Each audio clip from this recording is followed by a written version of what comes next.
그리고 이제 여기서 또 중요합니다. 초등학교 저학년 때 또 숨어있는 복병이 있어요. 우리 애기 숨은 키를 뺏어가 버리는 나쁜 녀석이 있습니다. 들어보셨을 거예요. 성조숙증. 이 녀석이 복병입니다. 상당한 복병입니다. 아주 복병입니다. 성조숙증 들어보셨을 거예요. 2차 성징이 너무 빨리 발현돼서. 쉽게 말해서 이 여아 같은 경우에 생리를 너무 빨리 하게 돼버리면 어떻게 되나요? 키가 안 커요. 더 클 수 있는 키가 보통 4, 5cm 정도 더 작은 걸로 알려져 있고, 많이는 12cm 정도까지 덜 크는 걸로 알려져 있어요. 성인 예측 키보다. 생리를 너무 빨리 해버리게 되면. 남자들 같은 경우에도 마찬가지예요.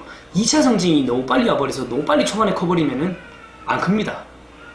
애기 아빠들, 그리고 지금 이 영상을 보는 고등학생들, 남자 고등학생들 및 애기 아빠들 주위에 그런 사람들 있지 않나요? 초등학교 고학년 때나 중학교 때 엄청 컸지만 너무 빨리 사춘기가 와버려서 애게 이렇게 작아지는 애들. 너무 빨리 커버리면 안 돼요. 2차 성징이 좀 무섭긴 합니다. 어쨌든 그래서 2차 성징이 너무 빨리 오는 성조숙증 같은 경우에도 이제 숨은 키를 뺏어가 버리는 경우가 있습니다. 남자들 같은 경우는 심지어 성조숙증이 20cm나 더 성인 키를 앗아가는 걸로 알려져 있습니다. 이제 남자 같은 경우에는 그 뇌 쪽이라든지 치료를 해야 되는 병적인 경우가 많고, 여아 같은 경우에는 성조숙증이 보통 이제 진성 성조숙증이라고 해가지고 여성 호르몬 분비가 너무 빠른 시기부터 찾아와가지고 이제 생리를 빨리 하게 됨으로써 성인 키를 앗아가는 경우가 있습니다. 이런 경우에는 말 그대로 성장 호르몬 주사랑은 별개로 성호르몬 조절제를 통해서 치료를 해야 되는 겁니다. 이런 경우에는 이제 쉽게 말해서 여아 같은 경우에는 생리를 딜레이 시키고, 이 남아 같은 경우에는 이제 병적인 원인을 찾아서 그걸 치료함으로써 이제 성인 예측키를 다시 좀 더 늘릴 수 있습니다. 그래서 성조숙증 같은 경우에는 이제 뭐 연구 결과 최근에 급증하고 있는 걸로 알려져 있어요. 원래 한 5,000명 일반 명당 한 명꼴로 밝혀졌었는데, 제 알기로는 자료상 최근 한 5년 동안 한 4배 정도 성조숙증 아기가 급증한 걸로 알려져 있습니다. 뭐 여러 가지 인자가 있는 걸로 알려져 있는데, 주로 인스턴트 음식이라든지 비만이 성조숙증의 흔한 원인인 걸로 일단 밝혀졌는데, 성조숙증 자체가 2차 성징의 빠른 발현을 통해서 본인한테도 신체적으로도 그렇고 심적으로도 많이 위축을 가하게 되고, 결국에는 성인 키에 많은 영향을 미치기 때문에 이런 거는 병적으로 치료를 해야 되는 부분입니다.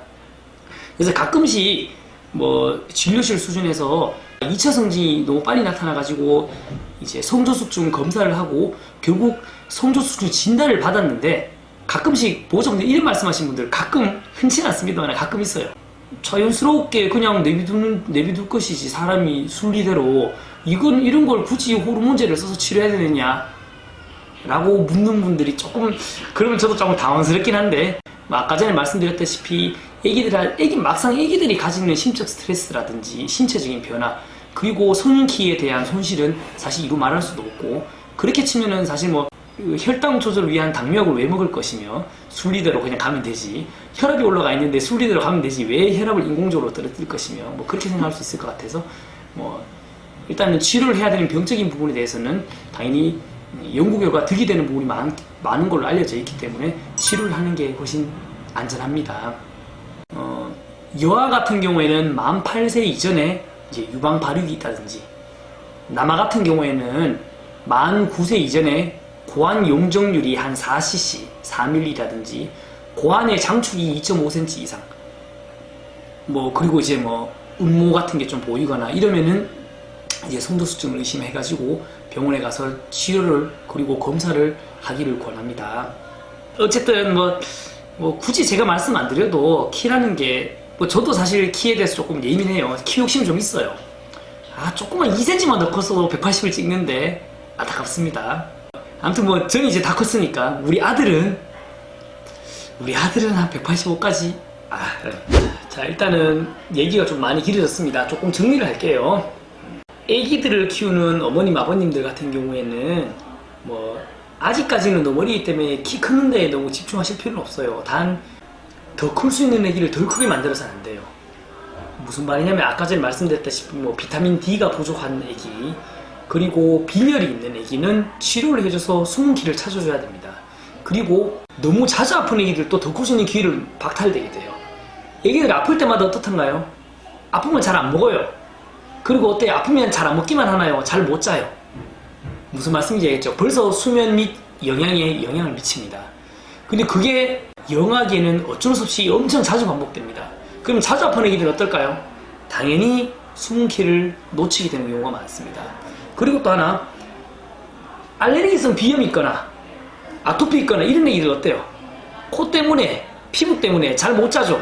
영양학적인 손실도 있을 수 있지만 수면에도 영향을 미치기 때문에 여전히 숨기를 놓치게 됩니다. 그걸 놓쳐서는 안 됩니다. 그리고 이제 성장기에 있는 애기들은 말씀드렸다시피 제가 늘 말씀드리죠. 요거 4가지 유전적인 건 어쩔 수 없지만 영양, 운동, 수면은 놓쳐서는 안 됩니다. 성장 호르몬 주사를 맞을지 말지를 고민해 볼 수는 있습니다. 그런 거는 이제 키가 많이 작은 애기들 같은 경우에는 이제 주치 선생님과 조금 적극적으로 상담하시고, 뭐 성장판 검사를 통해서 우리 애기 키가 만족스러운 애기들 같으면은 사실 굳이 병원에서 애써서 권하진 않습니다. 단 필요하면은 상담 받으실 수는 있겠습니다. 그리고 숨어있는 복병, 사춘기가 너무 빨리 오면 안 됩니다. 여아 같은 경우는 48세 이전에, 남아 같은 경우에는 49세 이전에 2차 성징이 보이는 송두숙증 같은 경우에도 숨은키를 앗아가는 숨은 복병입니다. 이 녀석들을 찾아서 치료해야 됩니다. 부디 이 영상을 보시는 많은 부모님들 그리고 학생들 키 부자 되세요. 오늘 강의 여기까지 하겠습니다. 감사합니다.